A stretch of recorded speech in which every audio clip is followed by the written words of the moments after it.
Greetings, everyone. I want to talk with you today about the powerful triple conjunction of Pluto, Mars, and Venus that we're all experiencing right now. I want to talk about how that's playing out for us collectively as well as individually. These three planets went into conjunction within a 5-degree orb starting February 23rd, and will continue to be in conjunction with each other in that orb until mid-March. It's significant that these energies went into that powerful combination, just as we experienced Russia invading Ukraine. Pluto and Mars in particular is a powerful energetic combination that can mean eruptions of violence, of war, of destruction. The deeper meaning of Pluto conjunct Mars is about how are we deepening and transforming our understanding of our actions, of our energies, of where we're putting our focus in our lives, in the world. Pluto is the planet of transition, transformation, alchemy. It's calling us into looking at how do we deal with that energy of Mars. And Mars is about how we experience and assert ourselves in the world. So at the collective level, that Pluto-Mars is guiding us to look at how we are acting in our relationships with each other and the Earth. Pluto conjunct Mars is asking us to let go of the paradigms of the past and the destructive ways that we have used that Mars energy. Remember, these two planets are conjunct in the sign of Capricorn, which is about the systems and structures of our global world. So Pluto is calling Mars to transform, to deepen, to become more conscious. It's really a call for us in our world to end the imbalances that we have been experiencing the past 5,000 years with our patriarchal power over hierarchical models of governing, of this collective systems that we've been in.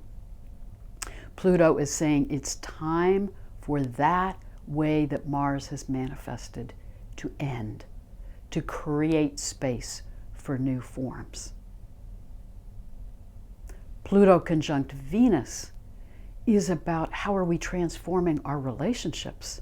So at the global level, it is how are we changing how we're in relationship with each other. Pluto is calling us to break down the ways that our systems and structures have been destructive to our relationships with each other and to the Earth and to all of the sentient beings around us. So this is a profound time where Pluto is calling us into transformation and guiding us through that process to come to a new understanding of how to integrate that energy of Mars and Venus, the sacred masculine and the sacred feminine. Pluto is guiding us to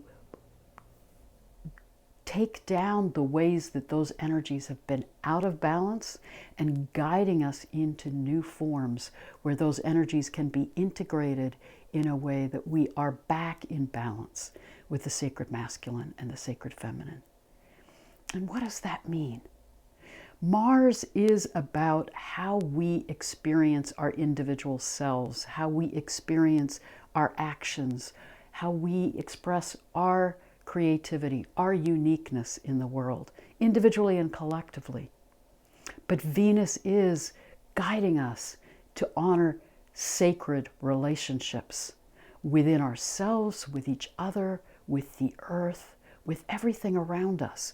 So if we're bringing the sacred masculine and sacred feminine back into balance, it's really guiding us into how do we remember we are interconnected. We are in relationship with each other, with the earth, with the galaxy.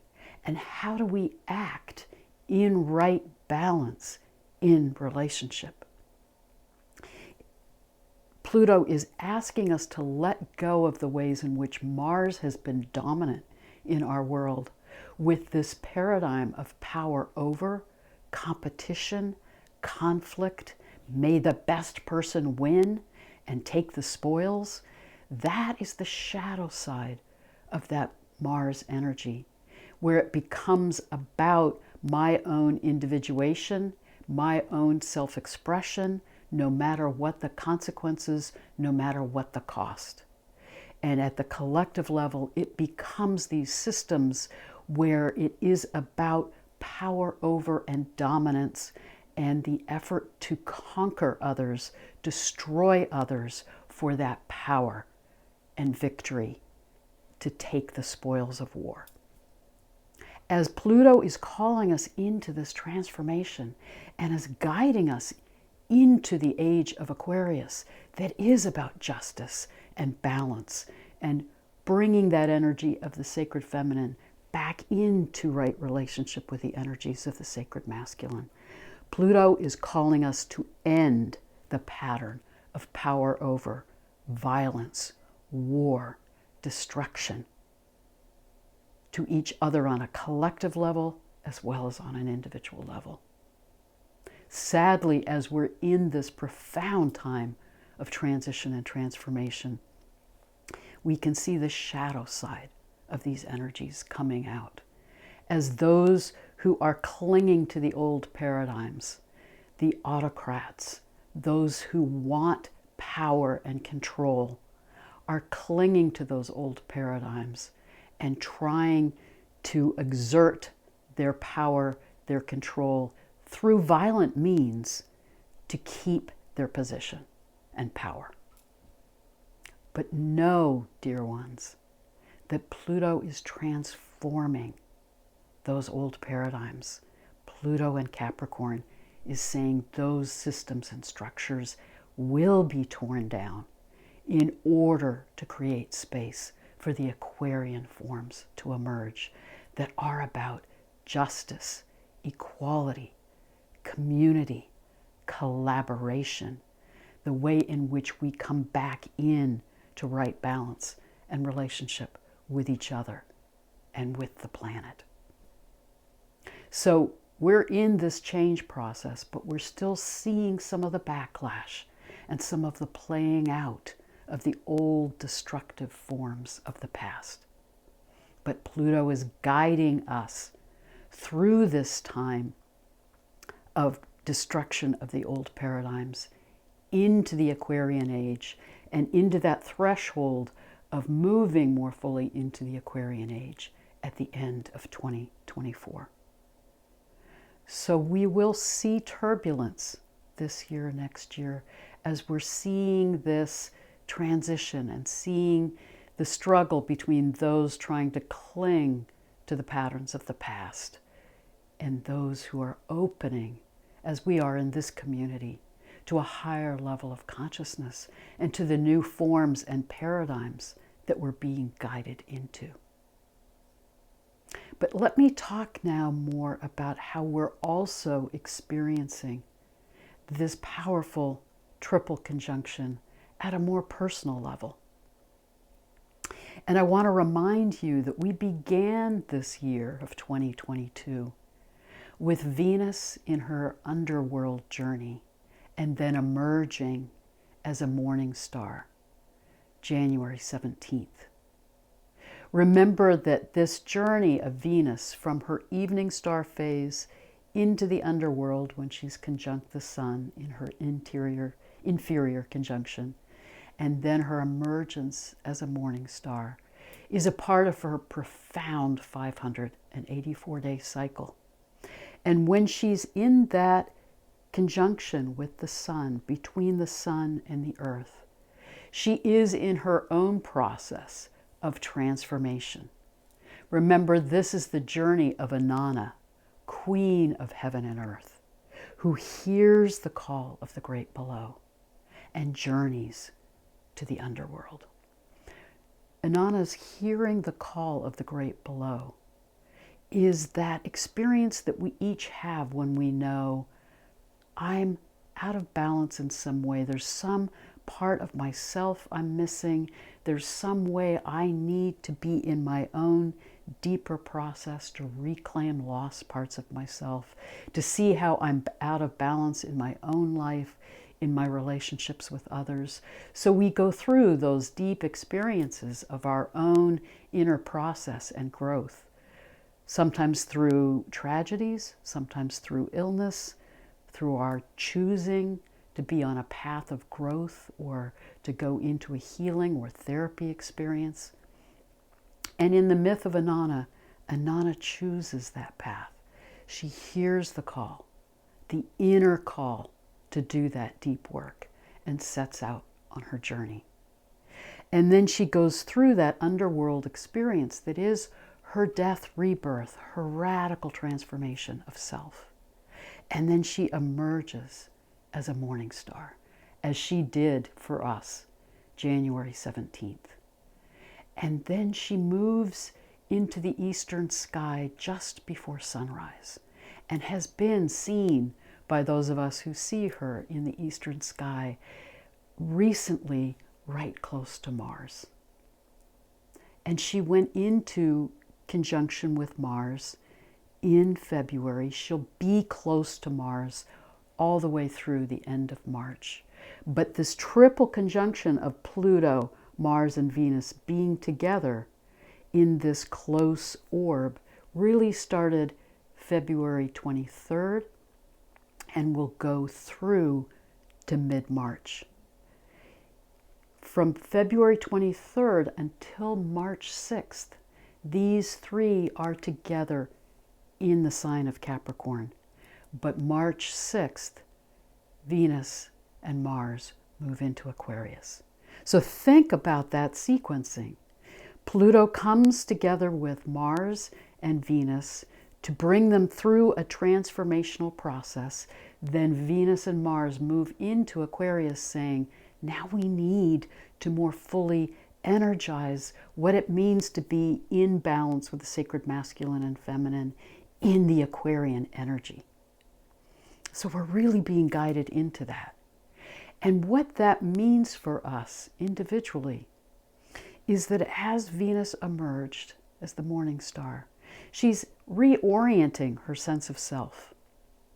And she's also followed by the energies of the underworld coming with her out of that transformational experience.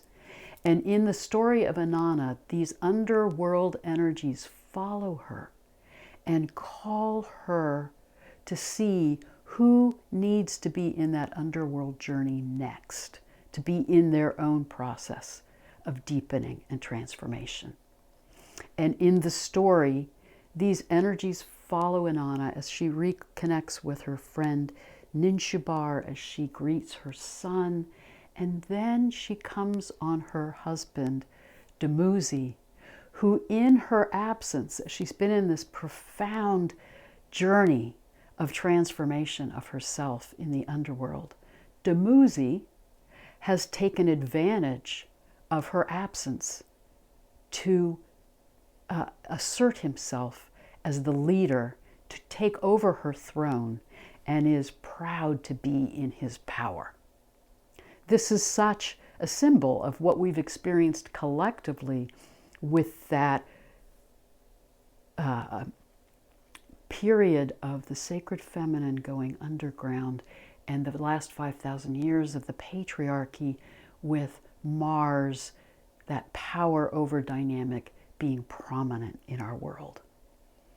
But in the story of Inanna, she says, spirits of the underworld, take him to be in his own journey of transition and transformation. And they take Dumuzi and take him into the underworld for his own journey of transformation until he then emerges transformed and comes back into relationship with Inanna, with Venus, in a new way. This is what's happening collectively.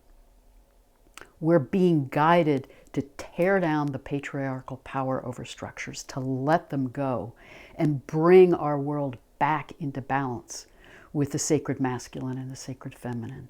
And personally, we're being called in our relationships to do our own deep inner work, to heal, to transform, to let go of the ways that we're out of balance. Remember, we each have the energies of Venus and Mars within us.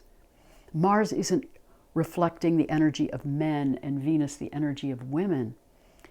They are the energies of the sacred masculine and the sacred feminine that we each carry within us.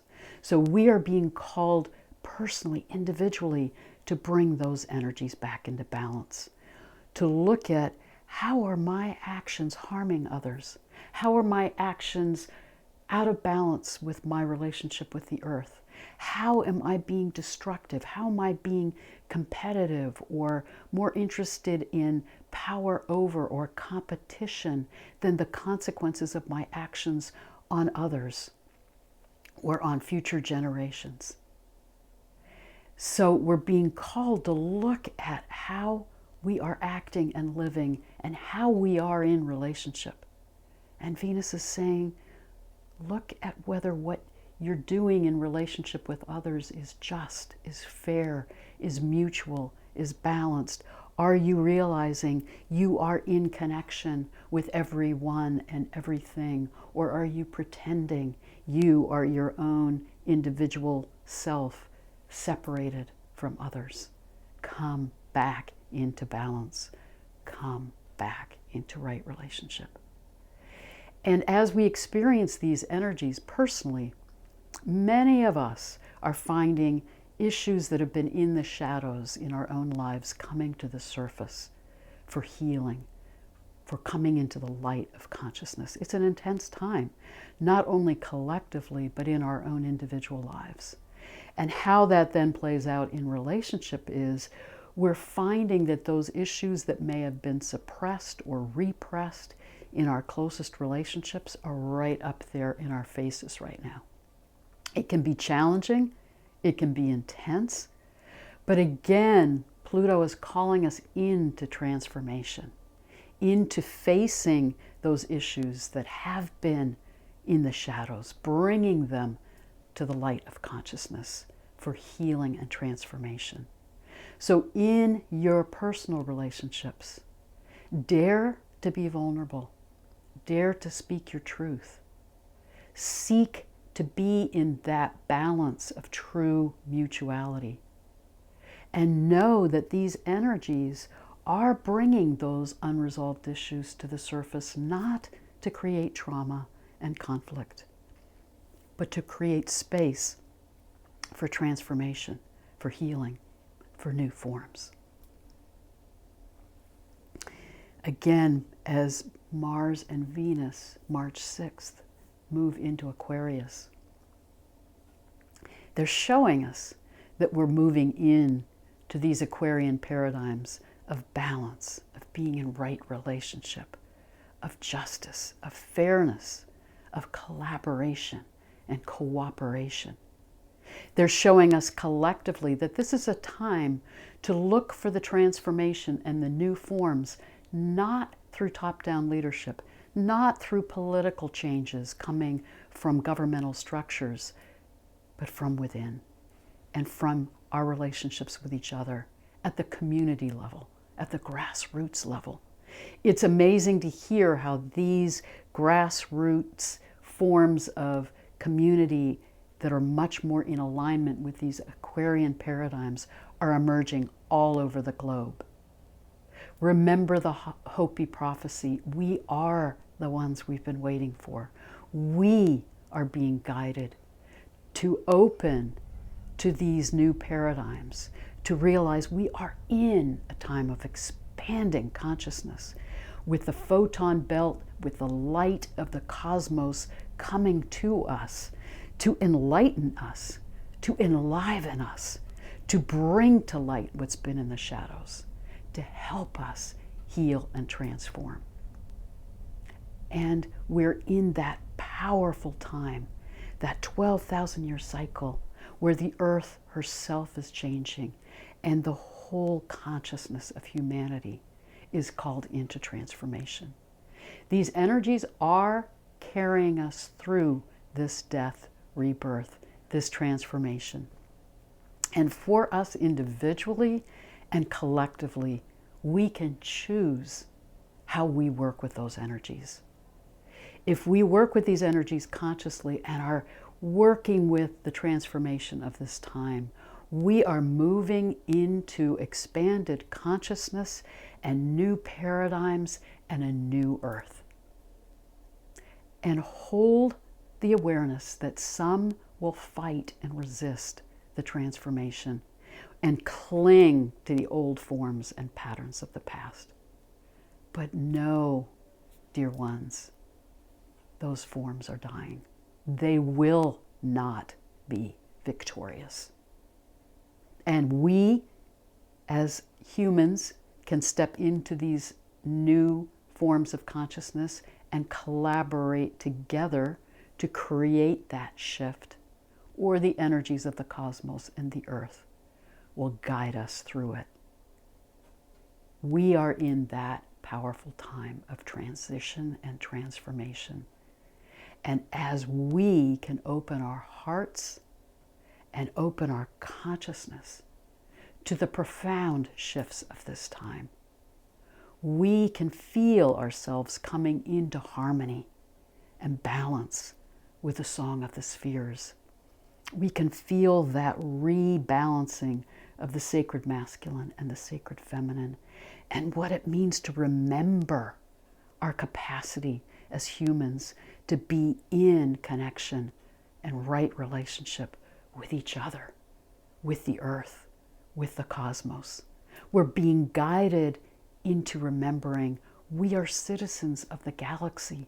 We are part of the oneness of cosmic consciousness.